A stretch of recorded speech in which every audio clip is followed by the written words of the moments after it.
Hello guys, आपका मेरे channel smart study में स्वागत है। आज हम शिक्षा निदेशालय की तरफ से दी जाने वाली कार्यपत्रक नंबर 3 करेंगे, जो कि क्लास 8 की है और विषय है हिंदी। ये वर्कशीट 28 जुलाई 2021 की है। तो आइए शुरू करते हैं आज की वर्कशीट शुरू करने से पहले प्लीज़ मेरे चैनल को सब्सक्राइब कर दीजिए। तो आइए देखते हैं आज की वर्कशीट। दिए गए गद्यांश को पढ़कर पूछे गए प्रश्नों के उत्तर दीजिए। तो आइए देखते हैं, यहाँ एक गद्यांश दिया गया है जिसे हम पढ़ते हैं और समझते हैं। साहस की जिंदगी सबसे बड़ी जिंदगी होती है। ऐसी जिंदगी की सबसे बड़ी पहचान है कि वह बिल्कुल निडर, बिल्कुल बेखौफ होती है। देखो क्या कहा गया कि साहस से जिंदगी जीना एक बहुत बड़ी जिंदगी जीना होता है। ऐसी जिंदगी की पहचान है कि ये बिल्कुल निडर होती है और बेखौफ होती है। साहसी मनुष्य की पहली पहचान यह है कि वह इस बात की चिंता नहीं करता कि तमाशा देखने वाले लोग उसके बारे में क्या सोचेंगे। जो साहसी मनुष्य होता है वो लोगों की परवाह नहीं करता, जो उसके तमाशा देख रहे हैं या जो उसके आसपास के लोग उसके बारे में क्या कहेंगे उसके बारे में नहीं सोचता। जनमत की उपेक्षा करके जीवन जीने वाला व्यक्ति दुनिया को अपनी असली ताकत दिखाता है। जनमत की मतलब जो लोग उसकी उपेक्षा करेंगे, उसको कहेंगे कि ये काम तू गलत कर रहा है, ऐसा नहीं करना, वो उसकी परवाह नहीं करता। वो अपनी असली ताकत का यूज़ करके एक जिंदगी को अलग मुकाम पर ले जाता है। मनुष्यता को प्रकाश भी उसी आदमी से मिलता है। और देखो, जिसमें साहस होती है ना, वही कुछ कर दिखाते हैं। तो जो मनुष्यता को जो प्रकाश है, मतलब कि जो हम यहाँ पे कहेंगे कि जो मतलब असली जो मनुष्यता है वो कहाँ से दिखती है, ऐसे ही साहसी आदमियों से दिखती है। अड़ोस पड़ोस को देखकर चलना एक साधारण जीव का काम है। अपने आसपास के लोगों को देखकर चलना, अड़ोस पड़ोस को देखकर चलना, ये एक आम आदमी का काम है। एक आम मनुष्य ऐसा काम करता है। क्रांति करने वाले लोग अपने उद्देश्य की तुलना ना तो पड़ोसियों के उद्देश्य से करते हैं, ना ही अपनी चाल को पड़ोसियों की चाल देखकर मध्यम बनाते हैं। तो जो क्रांति करने वाले लोग हैं, जिनके जीवन में कुछ करने की चेष्टा होती है, जो जिंदगी को जीने की चाह रखते हैं, साहस से अपनी जिंदगी जीते हैं, वो ना तो पड़ोसी के उद्देश्य से अपना उद्देश्य रखते हैं कि जो पड़ोसी ने किया है वही करना है, ना ही उनकी चाल को देखकर अपनी चाल को भी, अगर वो कुछ नहीं कर रहे हैं तो अपनी चाल की चल कोई कुछ कर ही नहीं रहा तो हम भी क्यों करें, इस तरह से नहीं सोचते। वो क्या सोचते हैं कि चाहे ना तो वो दूसरों की परवाह करते हैं और अपने उद्देश्य को, वो अपने लक्ष्य को निर्धारित कर लेते हैं, उसी के अनुसार वो अपने जीवन को जीते हैं। साहसी मनुष्य उन सपनों में भी रस लेता है जिन सपनों को कोई व्यवहारिक अर्थ नहीं होता। जो साहसी मनुष्य है वो, उनके सपने भी बड़े बड़े होते हैं, मतलब वो ऊंचे सपने देखते हैं, चाहे वो व्यवहारिक भी ना हो। जैसे कि किसी ने पहले कभी ना कभी तो कोई सपना देखा होगा कि चांद पर जाना है। हालांकि ये बात आज पॉसिबल है, लेकिन आज से 100 साल पहले तक ये बात बिल्कुल नामुमकिन थी। लेकिन किसी ने तो ये सपना देखा होगा ना कि चांद पर जाना है। तो और देखो, चांद पर भी पहुंच सके ना, जिसने सपना देखा वो कर भी सका। तो हमारे सपने भी बड़े होने चाहिए। जो साहसी आदमी है उनके सपने भी बड़े होते हैं, चाहे वो व्यवहारिक भी ना हो।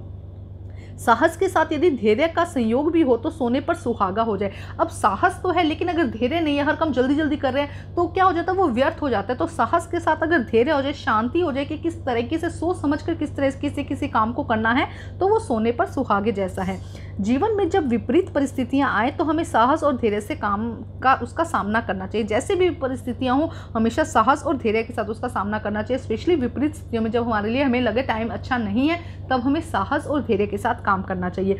गोस्वामी तुलसीदास जी ने भी असमय के सखा के रूप में धैर्य और साहस दोनों को बनाए रखने पर बल दिया है। तो गोस्वामी तुलसीदास जी ने भी अपनी असमय के सखा में उन्होंने क्या कहा है, धैर्य और साहस दोनों को बनाए रखने पर बल दिया है। उन्होंने कहा कि हमें धैर्य और साहस के साथ ही अपने जीवन को जीना चाहिए। तो बहुत अच्छी वर्कशीट है, बहुत अच्छा कुछ समझा कर गई है और आशा करती हूँ कि आप लोगों को बहुत कुछ समझ में आया होगा। तो अब हम करते हैं इसके क्वेश्चन आंसर। आप लोग सीधे क्वेश्चन आंसर मत कीजिए, पहले वर्कशीट को समझिए।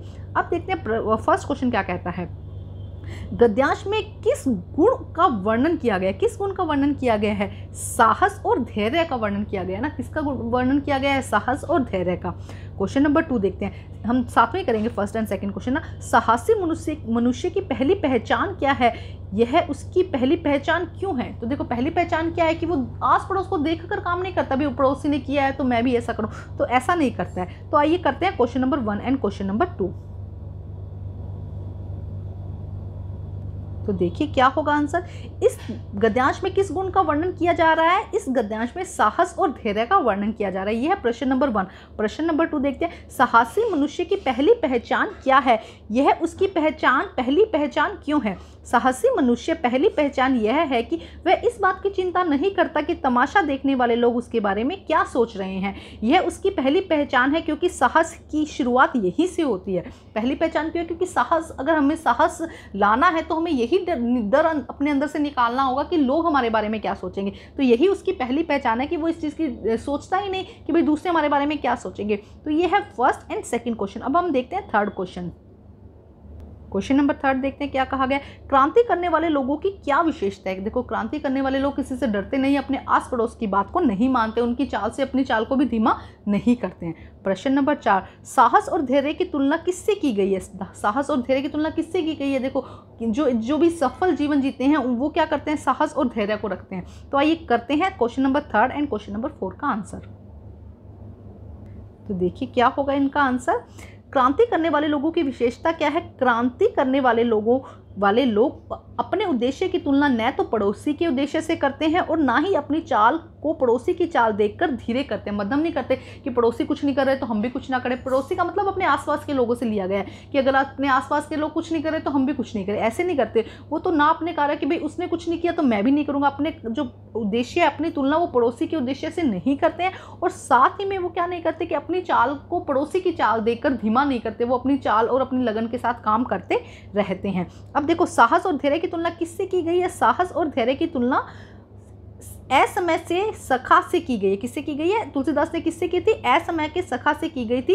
इन दोनों को सोने पर सुहागा कहा गया था। दोनों मतलब कि जब साहस और धैर्य दोनों ही मिल जाते हैं तो क्या हो जाएगा? दोनों ही सोने पर सुहागा होंगे। असमय के सखा, असमय के सखा मतलब क्या है कि जब समय आपका सही ना हो तो उस समय आपका सखा कौन है? साहस और धैर्य। अगर उस समय आप रखते हैं, अपने दोनों अपने पास रखते हैं, तो इससे बड़ा कुछ हो ही नहीं सकता। ये दोनों ही क्या है? सोने पर सुहागा है। अब हम देखते हैं प्रश्न नंबर 5। प्रश्न नंबर 5 देखते हैं क्या कहा गया है। प्रश्न नंबर 5 में गतिविधि दी गई है। आप साहस और धैर्य के संबंध में स्वयं को कहाँ पाते हैं? घर के बड़ों से चर्चा करके लिखिए, और आप अपने विचार के पक्ष में कुछ उदाहरण भी दे सकते हैं। देखो क्या कहा गया। देखो यहाँ पे पहले तो पिक्चर समझते हैं। देखो ये चींटियाँ हैं। देखो ये क्या करे, चींटियों में क्या सबसे विशेषता मानी जाती है? धैर्य। चींटियों में क्या होता है? धैर्य होता है। हर चीज़ को वो बहुत मेहनत के साथ में और धैर्य के साथ करती है। देखो यहाँ ये सब चींटियाँ मेहनत के साथ क्या कर रही है? इस पुल में से क्या कर रही है? यहाँ से देखो एक जो लकड़ी का टुकड़ा है उसको उठा के दूसरी तरफ ले जाएंगे। अब दूसरी तरफ देखो ये जो बच्चे हैं या जो भी बड़े हैं, क्या इतनी बड़ी नदी के अंदर कूद रहे हैं या समुद्र के अंदर कूद रहे हैं। तो इन सब चीज़ों के लिए क्या चाहिए? साहस चाहिए। हमें हमेशा अपनी सावधानी ज़रूर बरतनी चाहिए। कुछ भी काम करने से पहले सावधान रहना चाहिए, कुछ गलत कदम नहीं उठाना चाहिए। लेकिन हमें हर कुछ भी काम करने के लिए साहस और धैर्य की ज़रूरत होती है। तो आप अपने जीवन में किस तरह साहस और धैर्य को संबंध कर पाते हैं? कहाँ स्वयं को रख पाते हैं कि आप में कितना धैर्य है, कितना साहस है? तो वो यहाँ पर बताना है। इसके लिए आपको बड़ों की हेल्प लेनी होगी और अपने विचार में कुछ उदाहरण भी दे सकते हैं। इसके आंसर आप अपने बड़ों से मिलकर बात करके लिखेंगे। एग्जाम्पल के लिए मैं आपको करवा दूंगी कि इसका आंसर क्या होगा, लेकिन आप एक्चुअल में इसका आंसर अपने बड़ों से पूछ करके आपका नंबर कहाँ पर आता है, आप कौन से स्थान पर आते हैं। तो आइए देखते हैं इसका आंसर हम। तो आइए देखते हैं इसका आंसर। गतिविधि में आप साहस और धैर्य के संबंध को कहाँ, आप अपने आप को कहाँ पर पाते हैं? घर पे बड़ों से चर्चा कीजिए और उदाहरण भी दीजिए। देखो, मुझ में साहस तो पर्याप्त है लेकिन धैर्य की थोड़ी कमी। मतलब क्या होता है? देखो मैं मेरी बात बता रही हूँ कि साहस तो सही है, भी हिम्मत कर लेते हैं कोई भी काम करने की, लेकिन धैर्य की भी जल्दी जल्दी वो काम हो जाए, धैर्य की कमी है। इसीलिए कोई भी कार्य में लंबे समय तक मन लगाकर और लगातार नहीं कर पाता हूँ। इसीलिए देखो, अब बच्चों में भी क्या होता है? साहस होता है, पढ़ाई चैप्टर शुरू किया नया कि आज हम नया चैप्टर पढ़ेंगे, लेकिन बीच में पढ़ते पढ़ते बोर हो जाते हैं। धैर्य नहीं है ना हमारे बीच में, हम एकदम शांत होकर उस चैप्टर को सुनते नहीं है और बीच में बोर हो जाते हैं तो छोड़ देते हैं। तो देखो क्या आएगा कि मुझ में साहस तो प्राप्त है लेकिन धैर्य की कमी है। इसीलिए मैं कोई भी कार्य लंबे समय तक मन लगाकर नहीं कर पाता हूँ और हर कार्य को जल्दबाजी में करता हूँ। ये तो मैंने मेरा एग्जाम्पल लिया है। आप यहाँ पे अपना एग्जाम्पल लेके उसको क्वेश्चन को सॉल्व करेंगे। तो आज की वर्कशीट कंप्लीट होती है। वर्कशीट को कंप्लीट करके अपने टीचर से जरूर चेक करवाइए और प्लीज मेरे चैनल को लाइक कीजिए, सब्सक्राइब कीजिए और शेयर कीजिए। Thank you guys.